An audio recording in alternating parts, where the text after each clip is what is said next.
গোপাল, যাচ্ছে গোপাল, ভাবছে গোপাল, হাসছে গোপাল, আসছে গোপাল, যাচ্ছে গোপাল, ভাবছে গোপাল, হাসছে গোপাল।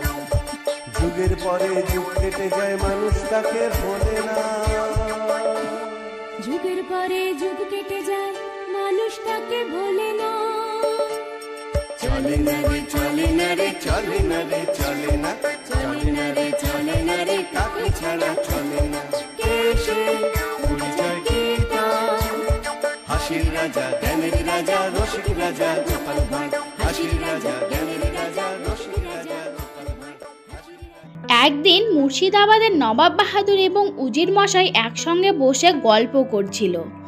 হঠাৎ মুর্শিদাবাদের নবাব বাহাদুর উজিরকে বলল, বুঝলে উজির, ভাবছি একটা সৌন্দর্য প্রতিযোগিতা করব। আর ওই প্রতিযোগিতায় যোগদান করতে পারবে আমার অধীনস্থ সমস্ত রাজ্যের রাজা থেকে সাধারণ মানুষ পর্যন্ত যে কেউ। উজির বলল, বাহ, এটা তো ভালো প্রস্তাব নবাব বাহাদুর। নবাব বাহাদুর বলল, আর যেই এই সৌন্দর্য প্রতিযোগিতায় সেরা হবে তার জন্য থাকবে প্রচুর পুরস্কার। যেসব রাজ্য ভালো ফল করবে তাদেরকে পুরস্কারে ভরিয়ে দেব, আর যেসব রাজ্য ভালো ফল করতে পারবে না তাদের রাজ্য থেকে বের করে দেব, আমি রাজত্ব কেড়ে নেব। উজির বলল, বেশ বেশ বেশ, এটা তো আকর্ষণীয় সংবাদ। তাহলে আমি ঘোষককে দিয়ে খবরটা দিয়েই দেই এবং দূতকে পাঠিয়ে দিচ্ছি সব রাজ্যে। নবাব বাহাদুর বলল, হ্যাঁ হ্যাঁ, সব রাজ্যে দূতকে পাঠিয়ে দাও, যত দ্রুত সম্ভব কাজ করো। উজির বলল, জি আজ্ঞে ঝাপনা, এবার জমবে মজা। তারপর সকল রাজ্যে চিঠি পাঠিয়ে দিল। 15 দিন পরে মুর্শিদাবাদের সৌন্দর্য প্রতিযোগিতা। এখন কৃষ্ণনগর মহারাজের মাথায় তো হাত পড়ে গেল যে এই সৌন্দর্য প্রতিযোগিতাতে যাবেটা কে। মহারাজ কৃষ্ণচন্দ্র খুব চিন্তায় আছে। আর এদিকে মন্ত্রীমশাই বলল, মহারাজ, মানে আমাদের মধ্যে সৌন্দর্য স্বাস্থ্যবান কে আছে সেটা ভেবেই তো কুল পাচ্ছি না আমি, কি মুশকিল। মহারাজ বলল, গোপাল, ও গোপাল, তুমি কিছু একটা ভাবনা চিন্তা করো, তুমি তো আমাদের অনেকেরই বিপদে হাত বাড়িয়েছো বলো, তাই তোমার উপর একটা আলাদাই ভরসা আছে। গোপাল বলল, ঠিক আছে মহারাজ, আমিও ভাবছি, আপনিও ভাবুন। এদিকে মন্ত্রীমশাই মনে মনে ভাবতে থাকলো, গোপালেই সব, দাঁড়াও দাঁড়াও, দেখাচ্ছি মজা। এমন একটা জব্বর মতলব ভেবেছি না, মহারাজের মোহরগুলো সুরসুর করে আমার ট্যাগে পড়ে যাবে, আবার এই সৌন্দর্য প্রতিযোগিতা কেন্দ্র করেই। তারপর মন্ত্রীমশাই বলল, তাহলে মহারাজ আমরা সবাই ভাবছি কি করা যায়। মহারাজ বলল, ভাবো ভাবো, আর আজকে বিকেলেই আবার রাজসভা বসবে, এখন তোমরা বাড়িতে যাও। তারপর গোপাল বাড়িতে চলে আসলো, এসে গিন্নিকে বলল, ও গিন্নি, তাড়াতাড়ি দুটো খেতে দাও দেখি, বিকেলে আবার রাজসভাতে যেতে হবে। গোপাল গিন্নি বলল, দেখছই তো রান্না করছি, তার মধ্যে তুমি আবার রাজসভায় যাওয়ার আগে আজকে বাজারটাও করে আনোনি। আমি বাজারে গেলাম, বাজার করে নিয়ে আসলাম, তারপর রান্না চাপিয়েছি, দেরি তো একটু হবেই, তুমি হাত মুখ ধুয়ে আসো, আমি খেতে দিচ্ছি। তারপর গোপাল হাত মুখ তাড়াতাড়ি করে ধুয়ে এসে খেতে বসলো।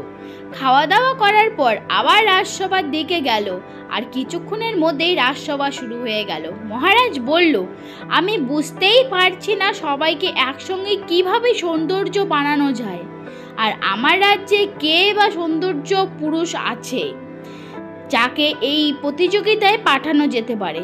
সেনাপতি বলল, মহারাজ, বীরত্বের মধ্যেই সৌন্দর্য লুকিয়ে থাকে, তাই সৌন্দর্য প্রতিযোগিতাতেই আমি অংশ নিতে পারি একমাত্র।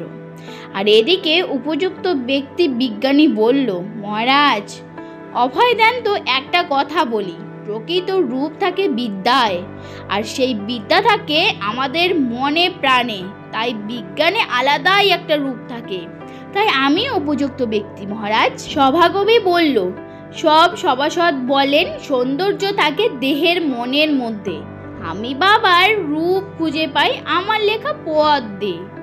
এভাবে এক একজন এক একভাবে সৌন্দর্যের কথা বলল। মহারাজ মন্ত্রীমশাইকে বলল, মন্ত্রী, তুমি কি ভাবলে? মন্ত্রীমশাই বলল, মহারাজ, আমার জানায় একজন ভালো কুস্তিগিরই আছে আর তার একটা আখড়াও আছে। আমি বলি কি মহারাজ, সবাই সেখানে নাম লেখাক না, সেখানে সবাই অভ্যাস করুক। গোপাল বলল, হ্যাঁ সবাই মানে? মন্ত্রীমশাই বলল, হ্যাঁ সবাই ওখানে যাবে, যে ভালো ভালো ফল লাভ করতে পারবে সেই যাবে নবাব বাহাদুরের সৌন্দর্য প্রতিযোগিতাতে। মহারাজ বলল, বাহ বাহ বাহ বাহ, এ তো খুব ভালো প্রস্তাব, এই না হলো আমার মন্ত্রী। তারপর রাজসভা শেষ হয়ে গেল আর রাত্রিবেলা মন্ত্রীমশাইয়ের বাড়িতে সেনাপতি, রাজ্যোতিষী এবং বটাঘটা সবাই মিলে একটা পরিকল্পনা করলো। মন্ত্রীমশাই বলল, আশা করি সবাই বুঝতে পেরেছো কি কি করতে হবে তোমাদের, আর হ্যাঁ খুব সাবধানে কাজগুলো করতে হবে কিন্তু। সেনাপতি বলল, ও আপনি কোনো চিন্তা করবেন না মন্ত্রীমশাই, আমি আপনার সব কাজে আগেও যেরকম ছিলাম এখনো সেভাবেই থাকবো।